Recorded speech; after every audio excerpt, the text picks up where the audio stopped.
দেখুন, এক একটা লোকসভা কেন্দ্রের মধ্যে থাকে অন্ততপক্ষে ৭টা বিধানসভা। সেখানে যদি দেখা যায় যে ৬টা বিধানসভা থেকেই একটি রাজনৈতিক দল জিতে যাচ্ছে আর হেরেছে মাত্র একটিতেই, শুধু হারেনি, এমনকি ১ লক্ষেরও বেশি ভোটে হেরেছে, যার ফলে দেখা যাচ্ছে যে ৬টা বিধানসভা কেন্দ্রে জিতেও মাত্র একটা বিধানসভায় বিপুল ভোটে হারের কারণে গোটা লোকসভার ফলটাই কিন্তু বদলে যাচ্ছে। একটা নির্দিষ্ট দল জিতে যাচ্ছে বারবার, তখন সন্দেহ হওয়াটাই স্বাভাবিক। আপনারও হবে, আমারও হবে, রাহুল গান্ধীরও হয়েছে। যখন ব্যাঙ্গালোরের মহাদেবপুরা বিধানসভায় বিজেপি ১,১৪,০০০ ভোটের ব্যবধানে জিতে যায় আর বাকি ছটা বিধানসভা কেন্দ্রে হেরে যায়, তখন সন্দেহ তো ওঠেই যে মাধবপুরা কেন্দ্রটি নিয়ে আজকে আমাদের এত চর্চা হচ্ছে, সেখানে মোটামুটি ৬.৫ লক্ষ ভোটার আছেন। তার মধ্যে ১ লক্ষের কিছু ভোটার, মানে কিছু বেশি ভোটারের নাম নিয়ে কিন্তু প্রশ্নচিহ্ন উঠেছে। সব কেন্দ্রে হারলেও মাত্র একটি কেন্দ্রে ১,১৪,০০০ ভোটে জিতে যাওয়াটা নিঃসন্দেহে যে কোনো রাজনৈতিক দলের পক্ষে চিন্তার বিষয়। তাই কর্ণাটকের মহাদেবপুরাকেই রাহুল গান্ধী মডেল হিসাবে বেছে নিয়েছেন এবং সেখানকার ভোটার লিস্ট ধরে ধরে পরীক্ষা শুরু করেছে। আর তাতেই ধরা পড়ে যায় বিজেপির জন্য নির্বাচন কমিশনের ভোট চুরির বিষয়টা।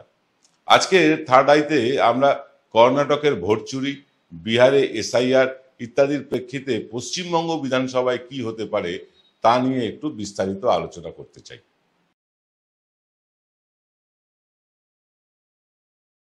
নমস্কার, সুপ্রভাত। আমি আপনাদের প্রবীর বিশ্বাস। দেখছেন এনকে ডিজিটালের প্রভাতী সম্প্রচার থার্ড আই।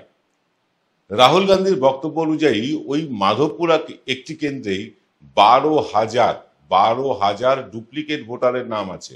অর্থাৎ একই ভোটারের নাম ওই ভোটার লিস্টে একাধিকবার আছে। ৪০,০০০ এমন ভোটার আছেন যাদের ঠিকানাটাই ভুল, তাদের কোনো ঠিকানাই নেই। অর্থাৎ ভোটার লিস্টে যে ঠিকানা ছাপা হয়েছে সেই রকম কোনো ঠিকানাই সেখানে নেই। আর না হয় সেখানে ছাপা, যে ঠিকানা ছাপা হয়েছে সেই ঠিকানায় ওই ভোটারেরা থাকেনই না, অতীতে কখনো থাকতেনও না। এক কামরার বাড়িতে কোথাও ১৫-১৬ থেকে শুরু করে ৪০-৪৫ জন পর্যন্ত ভোটারের নাম তালিকায় আছে। এক কামরার ঘরে এত লোক কিভাবে থাকতে পারেন, এই নিয়েও কিন্তু প্রশ্ন তুলেছেন রাহুল গান্ধী। এই রকম বাল্ক ভোটার, অর্থাৎ এক জায়গায় অনেক ভোটার আছে, এরকম ১২,০০০-এর মতন সংখ্যা আছে। এছাড়াও বাবার নাম, স্বামীর নাম, এসব ভুল আছে বেশ কয়েক হাজার। একইভাবে প্রায় লক্ষাধিক ভুয়ো ভোটারের নাম ওই কেন্দ্রেই ঢুকিয়েছে নির্বাচন কমিশন। তার সাথে আছে নতুন ভোটার। রাহুল গান্ধীর অভিযোগ, নতুন ভোটার মানে যারা ১৮ বছর পার করেছেন তারাই তো নতুন ভোটার হন। কিন্তু সেখানে ৬০, ৬৫, ৮০, ৮২, ৯০, ৯৫ বছরের বয়স্ক মানুষের নামও কিন্তু নতুন ভোটার হিসাবে ঢোকানো হয়েছে। যার ফলে বিজেপির ভোট অস্বাভাবিকভাবে বেড়ে গিয়েছে এবং ব্যাঙ্গালোরের সেই মাধবপুরা লোকসভা কেন্দ্রটিতে মাধবপুরা থেকে কংগ্রেস হেরে যায় এবং সেই লোকসভা কেন্দ্রটা মাধবপুরার জন্যই কংগ্রেস হারে। বাকি ৬টায় তারা জিতেছিল। এই মাধবপুরা কেন্দ্রে ১,১৪,০০০ অতিরিক্ত ভোট, ফলস ভোট পড়ার জন্য কংগ্রেস কিন্তু সেখান থেকে হেরে যায়। এটা হচ্ছে রাহুল গান্ধীর অভিযোগ। শুধু মৌখিক অভিযোগ রাহুল গান্ধী করেননি, কিন্তু একেবারে তথ্য ধরে, প্রমাণ ধরে ধরে দিয়েছেন।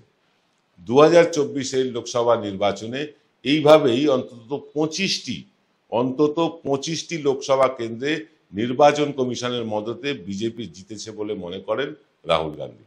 আর এই ২৫টি কেন্দ্রে বিজেপি জিততে না পারলে নরেন্দ্র মোদীর তৃতীয়বারের জন্য প্রধানমন্ত্রী হওয়া হতো না, বিজেপি ক্ষমতায় আসতে পারত না কিছুতেই। ওই ২০২৪-এরই শেষ দিকে হয় মহারাষ্ট্র বিধানসভা নির্বাচন। লোকসভা ভোট আর মহারাষ্ট্রের বিধানসভার যে নির্বাচন তা হয় মাত্র ৬ মাসের তফাতে। এই ৬ মাসের মধ্যেই আশ্চর্যজনকভাবে মহারাষ্ট্রের ভোটার সংখ্যা বেড়ে গিয়েছে প্রায় ৪০ লক্ষ, যা মহারাষ্ট্রের জন্ম মৃত্যুর যে হার তার সাথে কোনোভাবেই খাপ খাচ্ছে না। কর্ণাটকের ভোট চুরির এই পুরো ব্যাপারটায় তেলে বেগুনে জ্বলে উঠেছে কর্ণাটক রাজ্য নির্বাচন কমিশন। তারা দাবি করছেন যে রাহুল গান্ধী যদি তার অভিযোগ হলফনামা দিয়ে জমা না দেন, তাহলে তারা রাহুল গান্ধীর বিরুদ্ধে আইনি ব্যবস্থা নেবেন। রাহুল গান্ধী শুধু বিরোধী দলনেতাই না লোকসভার, তিনি কিন্তু এই দেশের একজন নাগরিকও। আর একজন নাগরিকের পূর্ণ অধিকার আছে যে নির্বাচন কমিশনের কোনো কাজের বিরুদ্ধে অভিযোগ আনা। আর নির্বাচন কমিশনের দায়িত্ব সেই অভিযোগকে খণ্ডন করা তথ্য প্রমাণ দিয়ে। আর এখানেই সারা দেশের বিরোধী দলগুলো তো বটেই, সাধারণ মানুষ যারা সাধারণ ভোটার, আমরা যারা কোনো রাজনৈতিক দল করি না, আমাদের মতন সাধারণ মানুষও মনে করছে নির্বাচন কমিশন কিন্তু কোনো একটা ঘোটালা করেছে। বিষয়টা সুপ্রিম কোর্ট পর্যন্ত গড়াবে বলেই মনে হচ্ছে। যতদূর মনে হচ্ছে এটা সুপ্রিম কোর্ট যাবে, তারপরে দুধ কা দুধ আর পানি কা পানি হয়ে যাবে। তবে এই কথা ঠিক, কয়েকটা এমন বিষয় রাহুল গান্ধীর সামনে নিয়ে এসেছেন তাতে কমিশনের গা থেকে সত্যি সত্যি দুর্গন্ধ বেরোতে শুরু করেছে। যেমন এই ধরুন, রাহুল গান্ধী বলেছেন যে কেন ভোট কেন্দ্রের সিসিটিভি ফুটেজ সাধারণ মানুষ দেখতে পাবেন না, কেন মাত্র ৪৫ দিনের সিসিটিভি ফুটেজ সংরক্ষিত করা হবে, কেন তারপর সেই ফুটেজগুলো মুছে ফেলা হবে। আজকের দিনের টেকনোলজিতে সিসিটিভি ফুটেজ আজীবনের জন্য ক্লাউডে বা হার্ড ডিস্কে যেখানে খুশি রেখে দেওয়া যায়। সেখানে ৪৫ দিন কেন রাখা হচ্ছে এবং তারপরে তার ডিলিট করে দিতে চাইছে নির্বাচন কমিশন? প্রশ্নটা কি খুব অসঙ্গত? দ্বিতীয় প্রশ্ন রেখেছেন রাহুল গান্ধী যে ভোটার লিস্ট কেন শুধু কাগজে প্রিন্ট করেই দেওয়া হবে, তাও আবার এমন কাগজে যা স্ক্যান করাই যায় না, কম্পিউটারে স্ক্যান করাও যায় না। কেন ডিজিটাল ফরম্যাটে অর্থাৎ পিডিএফ বা এক্সেল শিটে দেবে না নির্বাচন কমিশনের ওয়েবসাইটে? আরো কিছু প্রশ্ন উঠে আসছে নির্বাচন কমিশনকে ঘিরে, যেখানে মাত্র ছ মাসে মহারাষ্ট্রের ৪০ লক্ষ ভোটার বেড়ে যায়, সেখানে এসআইআর করে বিহারে ৬১ লক্ষ ভোটার কমে যায় কিভাবে? তাহলে যুদ্ধকালীন তৎপরতায় মহারাষ্ট্র কেন এসআইআর করা হচ্ছে না? বিহারের সঙ্গে সঙ্গে মহারাষ্ট্রেও তো এসআইআর করা উচিত ছিল। আম আদমি পার্টির রাজ্যসভার সাংসদ সঞ্জয় সিংহ তথ্য দিয়ে বলেছেন কিভাবে বিজেপি সাংসদের বাড়িতে মাত্র কয়েক মাসের ব্যবধানে ৩০ জন ভোটার বেড়ে গিয়েছে। একজন সাংসদের বাড়িতে ৩০ জন ভোটার বেড়ে গিয়েছে কয়েক মাসের ব্যবধানে। আর কিভাবে গণহারে ভোট কাটা গিয়েছে একাধিক এলাকায় যেখানে আম আদমি পার্টির জয়ের সম্ভাবনা ছিল। পশ্চিমবঙ্গের মুখ্যমন্ত্রী মমতা বন্দ্যোপাধ্যায় তিনি কিন্তু চোখে আঙুল দিয়ে দেখিয়ে দিয়েছেন কিভাবে হরিয়ানা, দিল্লি এসব এলাকার ভোটারের নাম পশ্চিমবঙ্গের ভোটার তালিকায় ঢুকিয়ে দেওয়া হয়েছে একেবারে ইন্টেনশনালি, ইচ্ছাকৃতভাবে। সব মিলিয়ে কমিশনের নিরপেক্ষতা নিয়ে কিন্তু প্রশ্ন উঠে গিয়েছে সারা দেশ জুড়ে। পরিষ্কার বোঝা যাচ্ছে কমিশন বিজেপিকে জেতাতে ভোটার তালিকায় কোনো না কোনো গড়মিল তো করেইছে। মানুষের বিশ্বাস যাতে কমিশনের প্রতি ফিরে আসে, কারণ এটা একটা নিরপেক্ষ সংস্থা, যাতে মানুষের বিশ্বাস ফিরে আসে সেই ব্যাপারে কমিশন একটাও পদক্ষেপ তো এখনো পর্যন্ত করেইনি। উল্টে বিজেপির ভাষায় বিরোধী দলের নেতাদেরই দোষারোপ করে নিজেদের পিঠ বাঁচাতে চাইছে। তাহলে আগামী পশ্চিমবঙ্গের বিধানসভা নির্বাচনেও কি এভাবে ভোট চুরি করে কমিশন বিজেপিকে জিতিয়ে দিতে পারবে? এটাই কিন্তু এখন লাখ টাকার প্রশ্ন। সেই প্রশ্নেরই উত্তর খুঁজবো, তবে ছোট্ট একটা বিরতির পর।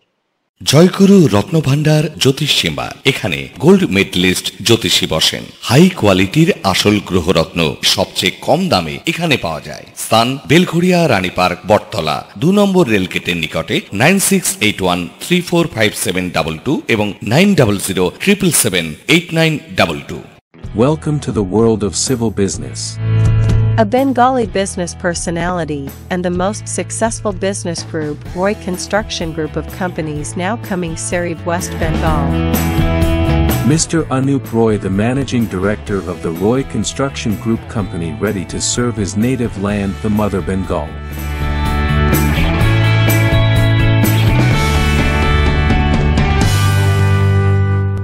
Found Kolkata's first ever sweet shop serving so unique items like Dab Malai Curry, Motichur Truffle, Gajor Borfi, Dab Kalakand, and I had to try them. শুধু তাই নয়, শক্তিগড়ের ল্যাংচা, বর্ধমানের সীতাভোগ, মালদার পোস্তকদম, বহরমপুরের ছানা বড়া, এগুলো সবকিছু খেতে হলে আর এত দূরে যেতে হবে না। সুন্দরিনী ন্যাচারালসে পেয়ে যাবে পশ্চিমবঙ্গের বিখ্যাত 10টা জেলার মিষ্টি all under the same roof.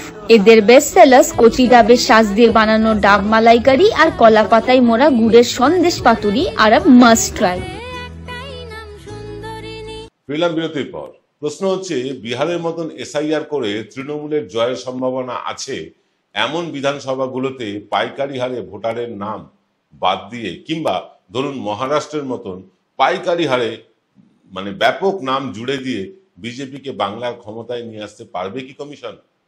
প্রথমেই সরাসরি উত্তরটা দিয়ে দিই, সেটা হচ্ছে না, নেভার, পারবে না।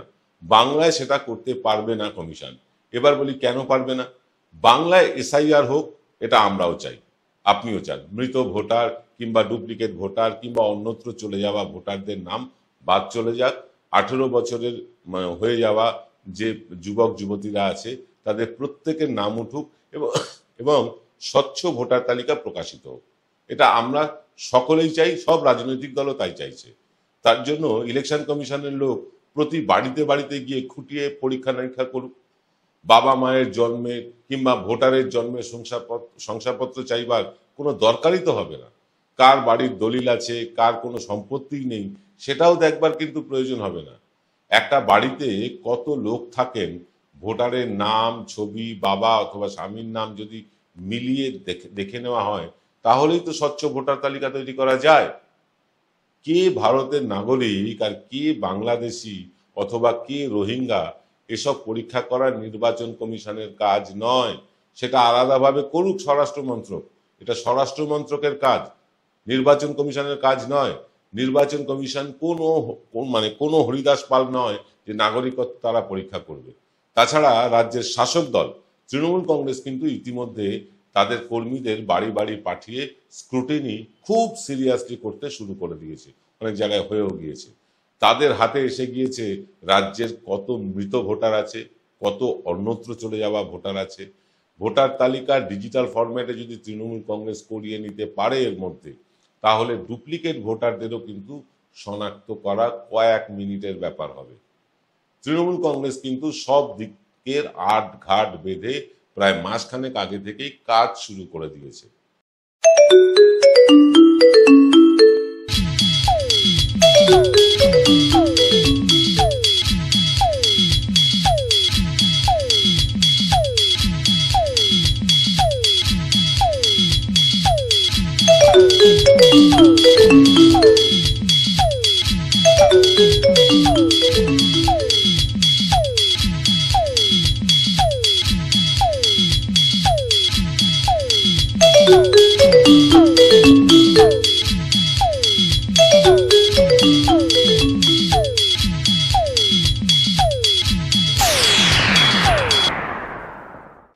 এবার পশ্চিমবঙ্গে যদি এসআইআর হবে নিশ্চয়ই, তৃণমূলের হাতে স্ক্রুটিনি করা ভোটার লিস্ট রেডি থাকবে।